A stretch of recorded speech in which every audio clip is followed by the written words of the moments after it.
ഇനി നമുക്ക് പത്രവാർത്തകളൊക്കെ ഒന്ന് പരിശോധിച്ചാലോ? Press സ്റ്റോപ്പിലേക്ക്.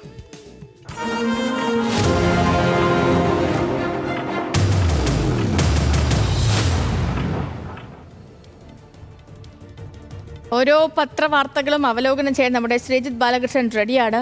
Mister Sreejith Balakrishnan, good morning. Good morning Sethu. നല്ല മഴയാണ്, വാർത്തകളിൽ കടന്നാലോ? തീർച്ചയായും മഴ മാത്രമല്ല, നമുക്കറിയാം കഴിഞ്ഞ കുറേ ദിവസമായിട്ട് ദേശീയപാത നിർമ്മാണം തന്നെയാണ് അവകാശവാദങ്ങളൊക്കെ ഉള്ളതുകൊണ്ട് വാർത്ത ഇങ്ങനെ നിറഞ്ഞു നിൽക്കുകയാണ്. പക്ഷേ ഇന്നലെ ഹൈക്കോടതിയാണ് അതിനകത്തൊരു വലിയ ഇടപെടൽ നടത്തിയത്. ഹൈക്കോടതി നടത്തിയ രൂക്ഷ വിമർശനമാണ് ഇന്നത്തെ പത്രങ്ങളുടെ എല്ലാം പ്രധാനപ്പെട്ട വാർത്ത. ദേശീയപാത നിർമ്മാണത്തിൽ ആരായിരുന്നു ഉത്തരവാദി എന്നതിലേക്കാണ് കാര്യങ്ങൾ പോകുന്നത്. അപ്പോൾ അതിനകത്ത് ദേശീയപാത അതോറിറ്റിയാണ് അതിനകത്ത് ഇന്നലെ കോടതിയിൽ ഹാജരായത്.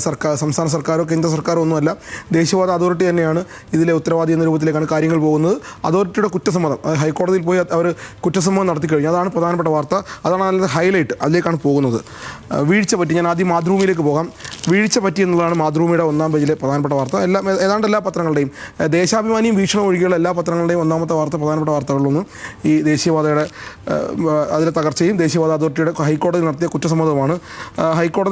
ദേശീയപാത അതോറിറ്റിയുടെ കുറ്റസമ്മതം രൂക്ഷ വിമർശനമായി ഹൈക്കോടതി. രണ്ട് കാര്യങ്ങളാണ്. ഒന്ന്, അത് മനോരമയും മാതൃഭൂമിയും കൊടുത്തിട്ടുണ്ട് ഒന്നാം പേജിൽ തന്നെ. ഹൈക്കോടതിയിലെ ഒരു ചോദ്യം, റോഡ് നിർമ്മാണത്തിൽ നിങ്ങൾ വിദഗ്ധരാണ് എന്നാണല്ലോ മുൻപ് പറഞ്ഞിരുന്നത്, ഇപ്പോഴും അങ്ങനെ തന്നെയാണോ എന്ന് ഹൈക്കോടതി ദേശീയപാത അതോറിറ്റിയോട് ചോദിക്കുകയാണ്. അപ്പോൾ ദേശീയപാത അതോറിറ്റിയുടെ മറുപടി ഇങ്ങനെയാണ്: ചിലപ്പോഴൊക്കെ പിഴവ് പറ്റാറുണ്ട്.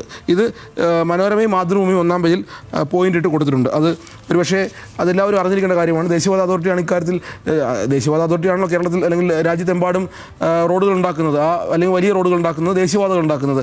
അവർക്ക് പിഴവ് പറ്റാറുണ്ടോ, അല്ലെങ്കിൽ നിങ്ങൾ മിടുക്കരാണല്ലോ എന്ന് കോടതി ചോദിക്കുമ്പോൾ ഞങ്ങൾക്ക് പിഴവ് പറ്റാറുണ്ടെന്ന് അവർ സമ്മതിച്ചു. ആ പിഴവാണ് കഴിഞ്ഞ ദിവസം മലപ്പുറത്തെ കൂരിയാടും പിന്നെ കാസർഗോട്ടും കോഴിക്കോട്ടും ഒക്കെ ഉണ്ടായിട്ടുള്ളത് എന്ന് വേണം കാണാൻ. അത് മാത്രമല്ല, പിന്നീടും വളരെ വിശദമായി മാതൃഭൂമി അതിനെക്കുറിച്ച് പറയുന്നുണ്ട്. മനോരമ കുറച്ചും കൂടി പോയിന്റുകൾ ഇട്ട് പറഞ്ഞാൽ ഞാനൊന്ന് വായിക്കാം. ദേശീയപാത തകർച്ച സ്ഥിതി അതീവ ഗുരുതരമെന്ന് ഹൈക്കോടതി. ഈ പണി പറ്റില്ല എന്നാണ് മനോരമ പറയുന്നത്. വീഴ്ച പറ്റിയെന്നൊരു പ്ലെയിൻ ഹെഡിങ്ങാണ് മാതൃഭൂമി നൽകിയിട്ടുള്ളത്. പക്ഷേ മനോരമ പറയുന്നത് ഈ പണി പറ്റില്ല എന്നാണ്. അത് ഹൈക്കോടതി പറഞ്ഞതായിട്ടാണ് പറയുന്നത്. പരിഹാര നടപടിയെങ്കിലും ശാസ്ത്രീയമായി വേണം, അതായത് ഇനി എന്തെങ്കിലും ചെയ്യുന്നുണ്ടെങ്കിൽ അത് ശാസ്ത്രീയമായി തന്നെ വേണമെന്നാണ് പറയുന്നത്. വീഴ്ച സംബന്ധിച്ച് എന്നുകൂടി പറയുന്നുണ്ട്. ഈ എങ്ങനെയാണ് ശാസ്ത്രീയമായി വേണ്ടത് എന്ന കാര്യത്തെക്കുറിച്ച് മനോരമ വളരെ വിശദമായി അവരുടെ 11-ാം പേജിൽ എന്താണ് ശാസ്ത്രീയമായി ചെയ്യാൻ കഴിയുന്ന കാര്യങ്ങൾ എന്നതിനെ സംബന്ധിച്ചും 11-ാം പേജിൽ ഈ ദേശീയപാതയുമായി ബന്ധപ്പെട്ട് കാര്യങ്ങൾ വളരെ വിശദമായി പറയുന്നുണ്ട്. അതായത് കൂരിയാട്ട് പുനർനിർമ്മാണത്തിൽ വയഡക്റ്റിന് സാധ്യത, അതായത് വയഡക്റ്റ് എങ്ങനെയാണെന്ന് പറയുന്നുണ്ട്. ഈ കരാർ കമ്പനിയുമായി ബന്ധപ്പെട്ട് ചെലവ് കുറയ്ക്കാൻ ശ്രമിച്ചതാണ് അതുമായി ബന്ധപ്പെട്ട പ്രശ്നങ്ങൾക്ക് കാരണം. അത് ഏതാണ്ട് മനോരമ 11-ാം പേജിൽ തന്നെ വളരെ വിശദമായി കൂരിയാട് തകർച്ചയ്ക്ക് കാരണം ചെലവ് കുറയ്ക്കാൻ ശ്രമിച്ചത്, ചതുപ്പിലെ പാത നിർമ്മാണത്തിന് വയഡക്റ്റുകൾ വേണ്ടെന്ന് വെച്ചതും തിരിച്ചടി. വയഡക്റ്റ് എന്താണെന്നൊക്കെ മനോരമ ചിത്രം സഹിതം കൊടുത്തിട്ടുണ്ട്. എന്താണ് വയഡക്റ്റ്? ചതുപ്പ് നിലത്തിലും വെള്ളക്കെട്ടിലുമൊക്കെ ആർച്ച് രൂപത്തിലുള്ള പാലങ്ങൾ, നമുക്കറിയാം പല സ്ഥലത്തും ആർച്ച് രൂപത്തിലുള്ള പാലങ്ങൾ വരാറുണ്ട്. അത് അടിയിൽ കൂടി വെള്ളം ഒഴുകി പോകാനുള്ള സാധ്യത ഉണ്ടാകാറുണ്ട്. ഇത് നിർമ്മിക്കാതെ, ഇത് കുറച്ച് ചിലവ് കൂടിയ പരിപാടിയാണ്, ഇത് നിർമ്മിക്കാതെ ഇങ്ങനെ നിർമ്മിച്ചതാണ് ഇതിൻ്റെ കാരണമായിട്ടാണ് മനോരമ ചൂണ്ടിക്കാണിക്കുന്നത്. അത് മാത്രമല്ല, ഈ കരാർ കമ്പനിക്ക് എതിരായ നടപടി നമുക്കറിയാം. ആദ്യഘട്ടത്തിൽ കരാർ കമ്പനിയെ ഡീബാർ ചെയ്തു എന്ന് പറഞ്ഞു, പിന്നീട് വിലക്കി എന്ന് പറയുന്നു. അങ്ങനെ ഈ കാര്യത്തിൽ ദേശീയപാത അതോറിറ്റി ഒരു നിലപാടും എടുത്തിട്ടില്ല എന്ന കാര്യത്തിൽ വ്യക്തമാണ്. ഇതിലേതാണ്, അതായത് ആശയക്കുഴപ്പമുണ്ടാക്കി ഡീബാർ, ഡിസ്അലൗ, ബ്ലാക്ക് ലിസ്റ്റ് എന്നീ നടപടികൾ, ഇതിലേത് നടപടിയാണ് ദേശീയപാത അതോറിറ്റി ചെയ്തത് എന്ന് മാത്രം ഇവർക്ക് മനസ്സിലായിട്ടില്ല, ഹൈക്കോടതിക്ക് മനസ്സിലായിട്ടില്ല. അത് കൂടി ഹൈക്കോടതി ചോദിക്കുന്നുണ്ട്. അങ്ങനെ ഡീബാർ ചെയ്തതാണോ ഡിസ്അലൗ ചെയ്തതാണോ എന്നുകൂടി മനോരമ ചോദിക്കുന്നുണ്ട്. എന്തായാലും ദേശീയപാത അതോറിറ്റിയാണ് ഇക്കാര്യത്തിൽ ഉത്തരവാദി എന്ന കാര്യം വളരെ വിശദമായി പറയുന്നു. മാധ്യമം അടക്കമുള്ള പത്രങ്ങൾ ഉണ്ട്, ഞാനതിലേക്ക് വിശദമായി പോകുന്നില്ല.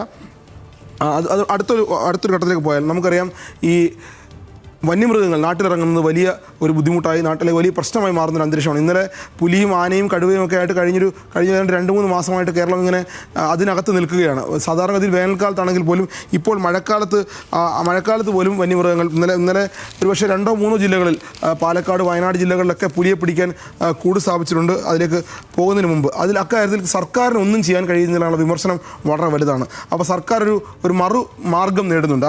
ആ മാർഗം എന്താണെന്നുള്ളതാണ് മാതൃഭൂമി 1-ാം പേജിൽ നൽകിയിട്ടുള്ളത്. നായാട്ടിന് വഴിതേടി കേരളം, അതായത് നാട്ടിലിറങ്ങുന്ന വന്യമൃഗങ്ങളെ നായാടാൻ, അല്ലെങ്കിൽ വെടിവെച്ച് കൊല്ലാൻ, അല്ലെങ്കിൽ എങ്ങനെയെങ്കിലും കൊല്ലാൻ, അതിന് ഏത് രീതിയാണെന്നുള്ളതൊക്കെ അതിൻ്റെ അല്ലെങ്കിൽ വലിയ ഭാവി കാര്യങ്ങളാണ്. അങ്ങനെ നായാട്ടിന് വഴി തേടി കേരളം എന്ന കാര്യം മാതൃഭൂമി 1-ാം പേജിൽ നൽകിയിട്ടുണ്ട്. നിയമനിർമ്മാണത്തിന് സാധ്യത തേടുന്നു. അതായത് ഇത് ഇപ്പോൾ നമുക്കറിയാം, കാട്ടുപന്നികളെ കൊല്ലണമെങ്കിൽ ഒരു ചെറിയ അനുമതി നൽകണം, ആ അനുമതിക്ക് വേണ്ടി കാത്തിരിക്കണം. അങ്ങനെ പക്ഷേ ഈ വളരെ വലിയൊരു ഒരു നിയമപ്രശ്നമാണ്. ആ നിയമപ്രശ്നം പരിഹരിക്കാൻ നിയമനിർമ്മാണത്തിന് കേരളം സാധ്യത തേടുന്നു എന്നുള്ളതാണ് അതിൽ പറയുന്നത്. നായാടുക എന്ന് പറഞ്ഞാൽ ചെറിയ ബുദ്ധിമുട്ടുള്ള കാര്യമല്ല, വലിയ നിയമനിർമ്മാണം നിർമ്മാണം വേണ്ടുന്ന വലിയ പ്രായോഗിക പ്രശ്നങ്ങളുള്ള ഒരു കാര്യമാണത്. അതിൻ്റെ സാധ്യത തേടുകയാണ് കേരളം. അതോടൊപ്പം തന്നെ 6-ാം പേജിൽ മാതൃഭൂമി മറ്റൊരു വാർത്ത കൂടി നൽകിയിട്ടുണ്ട്. ഞാൻ 1-ാം പേജിൽ ഒരു കാര്യം കൂടി പറയാം. ഇന്നലെ പിണറായി വിജയൻ പറഞ്ഞതാണ്, അതായത് മുഖ്യമന്ത്രിയോട് ചില കാര്യങ്ങൾ ചോദിച്ചപ്പോൾ പന്നിയെ കൊന്നാൽ എങ്ങനെ സംസ്കരിക്കണമെന്ന് നോക്കണ്ട, അത് മാധ്യമപ്രവർത്തകരോടും പൊതുജനങ്ങളോടും ഒക്കെയാണ് പറഞ്ഞിട്ടുള്ളത്. കാരണം ഇന്ന് കഴിഞ്ഞ ദിവസം സണ്ണി ജോസഫ് പറഞ്ഞിരുന്നു വെളിച്ചെണ്ണ ഒഴിച്ച് കറി വെക്കണം. അതിന് മുമ്പ് ഇ.പി. ജയരാജനും അക്കാര്യം പറഞ്ഞിരുന്നു. അപ്പോൾ എങ്ങനെ സംസ്കരിച്ചെന്നും നോക്കണ്ട എന്നുകൂടി മുഖ്യമന്ത്രി പറയുന്നുണ്ട്. നാട്ടിലിറങ്ങിയ കാട്ടുപന്നിയെ കൊന്നാൽ അത് വെളിച്ചെണ്ണ ഒഴിച്ചാണോ മണ്ണെണ്ണ ഒഴിച്ചാണോ സംസ്കരിച്ചതെന്ന് നിങ്ങൾ ആരും നോക്കണ്ട എന്നുകൂടി മുഖ്യമന്ത്രി പറഞ്ഞിട്ടുണ്ട്. കാരണം അത്രയും വൈകാരികമായി ആ വിഷയം മാറുന്നുണ്ട്. മുഖ്യമന്ത്രിക്കടക്കം അത്രയും വൈകാരികമായി തോന്നുന്നുണ്ട് അക്കാര്യം. മറ്റൊന്ന്, മാതൃഭൂമി ഇതേ വിഷയവുമായി ബന്ധപ്പെട്ട് മാതൃഭൂമി ആ വാർത്തയ്ക്ക് വീണ്ടും ഒരു ഫോളോ അപ്പ് കൂടി കൊടുക്കുന്നുണ്ട്. 6-ാം പേജിൽ മലയോരത്ത് കാട്ടുപന്നി ഇറച്ചി തിളയ്ക്കുന്നു എന്നാണ് അതിൻ്റെ ഹെഡിങ്. ആ ഹെഡിങ് വളരെ കൗതുകമുള്ളതാണ്. കാട്ടുപന്നി ഇറച്ചി തിളയ്ക്കുന്നു, അതായത് മലയോരത്ത് ഈ വിഷയം രാഷ്ട്രീയമായി ചർച്ചയാകുന്നു എന്നുള്ളതാണ്. കൊന്നാൽ പാവം തിന്നാൽ തീരുമോ എന്നൊരു ചോദ്യം കൂടി ചോദിച്ചുകൊണ്ട് മാതൃഭൂമി അത് വളരെ വിശദമായി പറയുന്നുണ്ട്. നാട്ടിലിറങ്ങുന്ന കാട്ടുപന്നികളെ വെടിവെച്ച് കൊന്നാൽ കുഴിച്ചിടണോ തിന്നണോ, തിന്നാൻ നൽകണമെന്നാണ് പന്നികളെ കൊണ്ട് പൊറുതിമുട്ടിയ മലയോര കർഷകരുടെ ആവശ്യം. ഇക്കാര്യത്തിൽ CPM-ൻ്റെയും കോൺഗ്രസിൻ്റെയും ഒക്കെ നിലപാട് ഒന്ന് തന്നെയാണെന്ന് പറഞ്ഞുകൊണ്ടാണ് അത് രാഷ്ട്രീയം തിളയ്ക്കുന്നു എന്നുള്ളതാണ് ആ വാർത്തയിൽ നമ്മൾ കാണേണ്ട ഒരു കാര്യം. അതാണ് ഇതുമായി ബന്ധപ്പെട്ട് നായാട്ടിന് വഴി തേടുന്നു എന്നുള്ളത് ഒരു വലിയ വാർത്തയാണ്. മാതൃഭൂമി മാത്രമാണ് ആ വാർത്ത നൽകിയിട്ടുള്ളത് എന്നുകൊണ്ടാണ് ഞാനത് വിശദമായി പറയാൻ ശ്രമിച്ചത്. മറ്റൊന്ന്, നമുക്കറിയാം LDF സർക്കാരിൻ്റെ 4-ാം വാർഷികം എന്നുള്ളതാണ്. അത് വളരെ വിശദമായി തന്നെ എല്ലാ പത്രങ്ങളും നൽകിയിട്ടുണ്ട്. മനോരമ അടക്കം. മനോരമ 11-ാം പേജിലേക്കാണ്. മനോരമ 11-ാം പേജിലേക്ക് പോയാൽ വളരെ വിശദമായി എന്താണ് ഇന്നലെ നടന്ന കാര്യങ്ങൾ എന്നുള്ളത് വിശദമായി പറയുന്നുണ്ട്. അതിൽ സർക്കാരിൻ്റെ പ്രധാന നേട്ടം ദേശീയപാത എന്നുള്ളതാണ് മനോരമയുടെ കണ്ടെത്തൽ, അല്ലെങ്കിൽ മനോരമയ്ക്ക് മനസ്സിലായ കാര്യം. സർക്കാരിൻ്റെ പ്രോഗ്രസ് റിപ്പോർട്ട് ഇന്നലെ തിരുവനന്തപുരത്ത് പുത്തരിക്കണ്ടം മൈതാനത്ത് അവതരിപ്പിച്ചു. ആ പ്രോഗ്രസ് റിപ്പോർട്ടിൽ പറയുന്ന കാര്യങ്ങൾ വളരെ വിശദമായി മനോരമ പറയുന്നുണ്ട്. പ്രധാന നേട്ടം ദേശീയപാത തന്നെയാണ്. റെയിൽവേ അനുമതി ലഭിച്ചാൽ സിൽവർ ലൈൻ നടപ്പാക്കും. അങ്ങനെ ഇന്നലെ പ്രോഗ്രസ് റിപ്പോർട്ടിൽ പറഞ്ഞ കാര്യങ്ങളെല്ലാം പറയുന്നുണ്ട്. അതോടൊപ്പം തന്നെ സംസ്ഥാനം മുഖ്യമന്ത്രി അടക്കമുള്ള ആളുകൾ കേന്ദ്ര സർക്കാരിനെ വിമർശിച്ച കാര്യവും പറയുന്നുണ്ട്. പക്ഷേ ഈ പ്രധാന നേട്ടം ദേശീയപാതയായിട്ട് മനോരമ എടുത്തു കാണിക്കുമ്പോഴുള്ള പ്രശ്നം, ദേശീയപാത വിഷയം ഇപ്പോൾ കത്തി നിൽക്കുന്നതുകൊണ്ടായിരിക്കും ഈ ഹെഡിങ് ഇട്ടതെന്നാണ് ഞാൻ മനസ്സിലാക്കുന്നത്. എന്തായാലും പ്രധാന നേട്ടത്തെക്കുറിച്ചാണ് മനോരമ വളരെ വിശദമായി പറയുന്നത്. മറ്റ് പത്രങ്ങളിൽ മാധ്യമം 1-ാം പേജിൽ നൽകിയിട്ടുള്ളത് നേട്ടം വികസനം എന്നുള്ളതാണ് മാതൃഭൂമി പറയുന്നത്. ഒരുപക്ഷേ മനോരമ ദേശീയപാതയെ ഹൈലൈറ്റ് ചെയ്യുമ്പോൾ അതിൻ്റെ രാഷ്ട്രീയം വേറെയാണ്. ഇവിടെ നേട്ടം വികസനമായിട്ട് മാധ്യമം 1-ാം പേജിൽ പറയുന്നുണ്ട്. എന്തായാലും മറ്റ് പത്രങ്ങളുടെ അല്ലെങ്കിൽ ഈ പ്രോഗ്രസ് റിപ്പോർട്ടുമായി ബന്ധപ്പെട്ട് മാതൃഭൂമിയും മനോരമയും മാധ്യമവും കേരളകൗമുദിയും ഒക്കെ നൽകുന്നതിന് കേരളകൗമുദി വികസനത്തിന് 100 മാർക്ക് എന്നാണ് കേരളകൗമുദിയുടെ 1-ാം പേജ് ഹെഡിങ്. പ്രോഗ്രസ് റിപ്പോർട്ടുമായി സർക്കാർ വികസനത്തിന് 100 എല്ലാം ശരിയായി എന്ന് പിണറായി വിജയൻ പറഞ്ഞതിനെയും വലിയ ചിത്രമടക്കമാണ് 1-ാം പേജിൽ കേരളകൗമുദി നൽകിയിട്ടുള്ളത്. അത് പിണറായി വിജയനും ഇന്നലെ ആ പുത്തരിക്കണ്ടം മൈതാനത്തേക്ക് അദ്ദേഹത്തെ സ്വീകരിച്ചു കൊണ്ടുവരുന്ന ചിത്രമാണ് നൽകിയിട്ടുള്ളത് 1-ാം പേജിൽ. പക്ഷേ നമ്മൾ പറഞ്ഞു വന്നത് ഇതിൽ ഭരണപക്ഷത്തെ പത്രവും പ്രതിപക്ഷത്തെ പത്രത്തെയും കൂടി കണ്ടുപോകേണ്ടതുണ്ട്. പ്രതിപക്ഷത്തെ പത്രമായ വീക്ഷണം ആദ്യം ഒന്ന് കൈകാര്യം ചെയ്ത് നോക്കാം. അതായത് ഇന്നലത്തെ പരിപാടികളുടെ മൊത്തം പരിപാടികൾ, അതായത് സർക്കാരിൻ്റെ ഈ വാർഷികാഘോഷങ്ങൾ ഏതാണ്ട് 1 മാസത്തോളം നീണ്ടു നിന്നതായിരുന്നു. ആ 1 മാസം നീണ്ടുന്ന പരിപാടികളുടെ അവസാനമായിരുന്നു ഇന്നലെ, അല്ലെങ്കിൽ അതിൻ്റെ ഏറ്റവും ഒടുവിലത്തെ ചടങ്ങായിരുന്നു ഇന്നലെ തിരുവനന്തപുരത്ത് നടന്നത്. ആ ചടങ്ങിനെ ആർഭാടോത്സവം കൊടിയിറങ്ങി എന്നാണ് വീക്ഷണം ഹെഡിങ് ഇട്ട് കൊടുത്തിട്ടുള്ളത്. 500 കോടി പൊടിച്ചു, നികുതി പണം എടുത്ത് വാർഷിക ധൂർത്ത് എന്നെല്ലാം പറഞ്ഞ് ആർഭാടോത്സവം കൊടിയിറങ്ങി എന്ന രൂപത്തിൽ വീക്ഷണം നൽകിയിട്ടുണ്ട്. വീക്ഷണം ഒരു പടി കൂടി കടന്ന് 1-ാം പേജിൽ തന്നെ സർക്കാരിൻ്റെ മന്ത്രിമാരുടെ പ്രതിച്ഛായ, അല്ലെങ്കിൽ സർക്കാരിൻ്റെ പ്രതിച്ഛായ ഉയർത്താനായിട്ട് മന്ത്രിമാരെ മാറ്റുമെന്നുകൂടി ഒരു പടി കൂടി കടന്ന് അതിൻ്റെ ഒരു വലിയ ഹൈലൈറ്റിലേക്ക് കൂടി പോവുകയാണ്. എന്താണ്, ഏതൊക്കെ മന്ത്രിമാർ മാറും എന്നൊക്കെ പറയും. വി ശിവൻകുട്ടി മാറും, റിയാസ് തുടരും എന്നൊക്കെ വീക്ഷണം പറഞ്ഞു വെക്കുന്നുണ്ട്. എനിക്ക് അതിൻ്റെ ഒരുപക്ഷെ സർക്കാർ അല്ലെങ്കിൽ CPM അല്ലെങ്കിൽ പാർട്ടി അങ്ങനെ ചിന്തിച്ചിട്ടുണ്ടോ എന്ന് ഇതുവരെയും നമുക്ക് മനസ്സിലായിട്ടില്ല. വീക്ഷണം എന്തായാലും അക്കാര്യം വളരെ വിശദമായി തന്നെ 1-ാം പേജിൽ സർക്കാരിൽ മന്ത്രിമാർ മാറും, ആർഭാടോത്സവം കൊടിയിറങ്ങി എന്നാണ് പറയുന്നത്. നമുക്ക് ദേശാഭിമാനിയിലേക്ക് പോകാം. കാരണം പ്രതിപക്ഷത്ത് അങ്ങനെയാണെങ്കിൽ ഭരണപക്ഷത്തെ പത്രം എന്താണെന്നുള്ളത് 1-ാം പേജും 4-ാം പേജും 5-ാം പേജും വളരെ വിശദമായി, ഒരുപക്ഷെ ദേശാഭിമാനി അടുത്ത കാലത്തില്ലാത്ത രീതിയിൽ വളരെ മനോഹരമായ 1-ാം പേജും 4-ാം പേജും 5-ാം പേജുമാണ്. 1-ാം പേജിൽ വിശ്വകേരളം എന്നാണ് സർക്കാർ ഇതുവരെ നടപ്പാക്കിയ എല്ലാ പദ്ധതികളെയും. ഒരുപക്ഷേ ഈ പ്രോഗ്രസ് റിപ്പോർട്ടിൽ പറഞ്ഞ ഇനി ഇന്നൊവേഷൻ ഹബ്ബ് എന്നുള്ള ആ ഒരു പേര് സർക്കാർ ഇന്നലെ സൂചിപ്പിച്ചത് ഇനി കേരളം ഇന്നൊവേഷൻ ഹബ്ബ് എന്നുള്ളതാണ്. അത് ഹൈലൈറ്റ് ചെയ്തുകൊണ്ടാണ് ദേശാഭിമാനി 1-ാം പേജും പിന്നെ 4-ാം പേജിലേക്കും 5-ാം പേജിലേക്കും ഞാൻ വിശദമായി പോകുന്നില്ല. അത് ഒരുപാട് പറയാനുണ്ട് കാര്യങ്ങൾ. പുതുകാലം പുതുവേഗം, അങ്ങനെയാണ് 4-ാം പേജും 5-ാം പേജും. വളരെ മനോഹരമായ ഡിസൈൻ, ലേഔട്ട് ഡിസൈൻ കൂടിയുണ്ട്. ദേശാഭിമാനി അക്കാര്യത്തിൽ മികച്ചു നിൽക്കുന്നു ഇന്ന് പത്രങ്ങളുടെ ഡിസൈനിങ്ങിൽ എന്ന് വേണം മനസ്സിലാക്കാൻ. മറ്റൊന്ന്, നമുക്കറിയാം പിണറായി വിജയൻ്റെ പിറന്നാളാണെന്ന്. അത് ഒരുപക്ഷെ ആദ്യം പറയേണ്ടതായിരുന്നു എന്ന് തോന്നുന്നു. പക്ഷേ ഇത്ര വാർത്തകൾ പറഞ്ഞു പോയപ്പോൾ ഞാനൊന്ന് വൈകിയതാണ്. അതെല്ലാ പത്രങ്ങളും 1-ാം പേജിൽ തന്നെ മനോഹരമായൊരു വാർത്താചിത്രം നൽകിയിട്ടുണ്ട്. പിറന്നാൾ മധുരം. അതോടൊപ്പം തന്നെ ക്യാപ്റ്റൻ അറ്റ് 80 എന്ന് പറഞ്ഞുകൊണ്ട് മാതൃഭൂമി മുഖ്യമന്ത്രി പിണറായി വിജയന് ശനിയാഴ്ച 80-ാം പിറന്നാൾ. അതുമാത്രമല്ല മാതൃഭൂമി 8-ാം പേജിൽ ശ്രേയാംസ് കുമാറിൻ്റെ ഒരു വലിയ ലേഖനം, അതായത് ഇച്ഛാശക്തിയുടെ പ്രതിരൂപം എന്ന് പറഞ്ഞുകൊണ്ട് മാതൃഭൂമി 8-ാം പേജിൽ വളരെ വിശദമായി ശ്രേയാംസ് കുമാർ എഴുതുന്ന കാര്യങ്ങൾ പറഞ്ഞിട്ടുണ്ട്. ഓരോ വിഷയത്തിലും സ്വീകരിക്കുന്ന ധൃതയുള്ള തീരുമാനങ്ങൾ, അതിനായുള്ള ഉറച്ച കാൽവയ്പ്പുകൾ, എതിർപ്പുകൾ നേരിടാനുള്ള അസാമാന്യമായ ചങ്കൂറ്റം എന്നിവയാണ് പിണറായി വിജയൻ എന്ന നേതാവിലും ഭരണാധികാരിയിലും കണ്ട സവിശേഷത എന്ന് പറഞ്ഞുകൊണ്ട് ഒരുപക്ഷെ വലിയ രൂപത്തിലൊരു ഇച്ഛാശക്തിയുടെ പ്രതിരൂപം എന്ന് പറഞ്ഞുകൊണ്ട് വലിയ ലേഖനം എഴുതിയിട്ടുണ്ട്. മനോരമ അത്ര വലിയ ലേഖനങ്ങളിലേക്കൊന്നും പോയിട്ടില്ല. മനോരമ പക്ഷേ 11-ാം പേജിൽ വളരെ വിശദമായി മുഖ്യമന്ത്രി ഈ തുടർഭരണം നേടുന്ന മുഖ്യമന്ത്രി എന്ന രൂപത്തിൽ, അല്ലെങ്കിൽ അത് സർക്കാരിന് അങ്ങനെ, അല്ലെങ്കിൽ CPM-ന് എന്ന് മുന്നിൽ നയിക്കാൻ പിണറായി എന്ന രൂപത്തിൽ CPM-നെയും കേരളത്തെയും നയിച്ച് മുന്നിൽ പിണറായി എന്നാണ് 11-ാം പേജിൽ മനോരമ നൽകിയിട്ടുള്ളത്. മറ്റ് പത്രങ്ങളൊക്കെ ഉൾപേജിൽ വളരെ വിശദമായി നൽകിയിട്ടുണ്ട്. മാധ്യമവും കേരളകൗമുദിയും ഒക്കെ ഒരുപാട് കാര്യങ്ങൾ പറഞ്ഞിട്ടുണ്ട്. ഞാൻ അതിലേക്കൊന്നും പോകുന്നില്ല. എന്തായാലും ആരും പിറന്നാളായതുകൊണ്ട് പിണറായി വിജയനെ ആ രൂപത്തിൽ കുറ്റം പറഞ്ഞിട്ടില്ല എന്ന് വേണം കാണാൻ. സാധാരണഗതിയിൽ മുഖ്യമന്ത്രി എന്തെങ്കിലും കുറ്റം പറയാൻ അവസരം കിട്ടിയാൽ ഒരു പത്രവും ആരും നമ്മളടക്കം വെറുതെ വിടാറില്ല എന്നുള്ളത് കൊണ്ട്. പക്ഷേ ഇക്കാര്യത്തിൽ എല്ലാവരും ഒറ്റക്കെട്ടാണ്.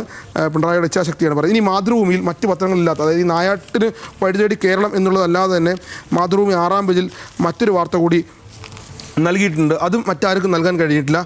നമ്മുടെ നാട്ടിൽ നമുക്കറിയാം കരിയില കൂട്ടിയിട്ട് കത്തിക്കുന്നത്, അതായത് വേനൽക്കാലമാകുമ്പോൾ കരിയില കൂട്ടിയിട്ട് കത്തിക്കുന്നത്. അങ്ങനെ കൂട്ടിയിട്ട് കത്തിക്കരുത് എന്നാണ് ശുചിത്വ മിഷൻ പറയുന്നത്. അത് വലിയ രൂപത്തിലുള്ള പാരിസ്ഥിതിക പ്രശ്നങ്ങൾക്കും അല്ലെങ്കിൽ അന്തരീക്ഷ മലിനീകരണത്തിനും കാരണമാകുമെന്ന് 6-ാം പേജിൽ മാതൃഭൂമി വളരെ വിശദമായ വാർത്ത നൽകിയിരുന്നു. കരിയില കത്തിക്കരുത് എന്ന് പറയുന്നത് അതൊരു പക്ഷേ നമുക്കറിയാം ഉത്തരേന്ത്യയിലൊക്കെ വലിയ രൂപത്തിൽ ഈ പരിസ്ഥിതി പ്രശ്നങ്ങളും അല്ലെങ്കിൽ വിഷമയമായ അന്തരീക്ഷം ഉണ്ടാകുന്നത് ഈ കൂട്ടിയിട്ട് കത്തിക്കുന്നതാണ്. അവിടുത്തെ അന്തരീക്ഷം വേറെയാണ്. പക്ഷേ കേരളത്തിൽ അങ്ങനെ ഒരു അന്തരീക്ഷം ഉണ്ടാകരുത് എന്ന് ശുചിത്വ മിഷൻ്റെ നിർദ്ദേശമാണ്. ഇനിയിപ്പോൾ മഴക്കാലം വരുന്നതുകൊണ്ട് കൂട്ടിയിട്ട് കത്തിക്കുന്ന കുറവായിരിക്കും, എന്നാലും അത് ശ്രദ്ധിക്കണമെന്ന് കൂടി പറയുന്നുണ്ട്. മറ്റൊരു കാര്യം, കേരളകൗമുദിയും മാധ്യമവും നൽകിയൊരു വാർത്തയാണ്. ചെറിയ വാർത്തയാണ്, പക്ഷേ കൗതുകമുള്ള വാർത്തയാണ്. മൈസൂർ പാക്ക് നമുക്കറിയാം, നമ്മളെല്ലാം വളരെ ആസ്വദിച്ച് കഴിക്കുന്നതാണ് മൈസൂർ പാക്ക്. അതിൽ പാക്ക് എന്നുള്ളത് നമ്മളൊരിക്കലും ചിന്തിക്കാത്തൊരു കാര്യമാണ്. അതിലെ പാക്ക് എന്നുള്ളത് പാകിസ്ഥാനെ കുറിച്ചായിരിക്കും എന്നൊരു പക്ഷേ ആരും ചിന്തിച്ചിട്ടുണ്ടാവില്ല. പക്ഷേ രാജസ്ഥാനിലെ ചില ബേക്കറികൾ അങ്ങനെ ചിന്തിക്കുന്നുണ്ട്. അതുകൊണ്ട് മൈസൂർ പാക്കിൽ ഇനി രാജസ്ഥാനിൽ പാക്ക് ഉണ്ടാവില്ല, മൈസൂർ ശ്രീ ആയിരിക്കും. ശ്രീജിത്ത് എന്നൊക്കെ പറയുന്ന പോലെ മൈസൂർ ശ്രീ എന്നുള്ളതായിരിക്കും. അത് കേരളകൗമുദി 1-ാം പേജിൽ മൈസൂർ പാക്കിലെ പാക്കിന് വേണ്ട. അത് ഈ പഹൽഗാം ഭീകരാക്രമണത്തിന് ശേഷമാണ്. നമുക്കറിയാം ഹൈദരാബാദിലെ കറാച്ചി ബേക്കറിക്ക് നേരെ ആക്രമണം ഉണ്ടായത്. കറാച്ചി ബേക്കറി സ്വാതന്ത്ര്യത്തിന് മുമ്പ് തന്നെ ഇന്ത്യയിലുണ്ടായ ബേക്കറിയാണ്. പക്ഷേ എന്ത് പാകിസ്ഥാനുമായി പ്രശ്നം ഉണ്ടായാലും കറാച്ചി ബേക്കറി കല്ലെറിയുന്നൊരു പതിവ് ഹൈദരാബാദിലുണ്ട്. ഇതിപ്പോൾ രാജസ്ഥാനിലാണ്. മൈസൂർ പാക്കിൽ ഇനി പാക്കുണ്ടാവില്ല. അത് കേരളകൗമുദി മാധ്യമവും ആ വാർത്ത നൽകിയിട്ടുണ്ട്. മറ്റൊരു കാര്യം, ഒരു ദിനചിത്രം കൂടി പറയുന്നു. നമ്മൾ കുറച്ച് നാളായി ദിനചിത്രത്തെക്കുറിച്ച് പറയാതിരിക്കുകയായിരുന്നു. ദിനചിത്രം മനോരമയുടെ ദിനചിത്രമാണ് നമ്മൾ പറയാറുള്ളത്. അത് ഞാൻ നേരത്തെ പറഞ്ഞ പോലെ ഈ നായാട്ടുമായി ബന്ധപ്പെട്ട് അല്ലെങ്കിൽ പുലി ഭീതി, കടുവ ഭീതിയൊക്കെ നിൽക്കുന്നൊരു അന്തരീക്ഷത്തിൽ മനോരമയുടെ 12-ാം പേജിൽ ദിനചിത്രം, അതായത് പുലിയെ പിടിക്കുന്നതിനായി വീടിന് സമീപം വനംവകുപ്പ് സ്ഥാപിച്ച കൂടിന് മുന്നിൽ കൗതുകത്തോടെ നിൽക്കുന്ന പാലക്കാട് മലമ്പുഴ അകവാരം എലിവാൽ സ്വദേശി കൃഷ്ണൻ്റെ മക്കൾ അവനികയും അനിരുദ്ധും. അതായത് ഒരു പുലിയെ പിടിക്കാൻ കൂട് സ്ഥാപിച്ചിരിക്കുകയാണ് മലമ്പുഴയിൽ, പാലക്കാട്. ആ കൂടിന് മുമ്പിൽ നിൽക്കുന്ന കുട്ടികളാണ്. ഇതിന് കാരണം കൂടിയുണ്ട്, അത് മനോരമ പറയുന്നുണ്ട്. കഴിഞ്ഞ ദിവസം ഈ കുട്ടികളുടെ ഒരു ആട്ടിൻകുട്ടിയാണ് ആ പുലി പിടിച്ചുകൊണ്ട് പോയത്. അപ്പോൾ ആ പുലി ഇനി വന്നാൽ അവർക്കും സന്തോഷമാകും, കൂട്ടിൽ വീഴുമെന്നാണ് ഉദ്ദേശിക്കുന്നത്. നല്ലൊരു ചിത്രമായതുകൊണ്ടാണ് അതുകൂടി ഹൈലൈറ്റ് ചെയ്ത് പറയുന്നത്. എന്തായാലും ആ ദിനചിത്രം കൂടി നന്നായിട്ടുണ്ട്. സേതു, ഞാനിത് ആലോചിച്ചോണ്ടിരിക്കുകയായിരുന്നു. ഇന്നലെ മറ്റേ ആ മൈസൂർ പാക്കിന്റെ കാര്യം വന്നപ്പോൾ ഇനിയിപ്പോൾ എന്തായിരിക്കും റോജാ പാക്കിന്റെ ഒക്കെ ഒരു അവസ്ഥ തന്നെ? റോജാ ശ്രീ എന്നറിയപ്പെടും. ശരി ശരി ശ്രീജിത്ത്, നമുക്ക് നാളെ വീണ്ടും കാണാം.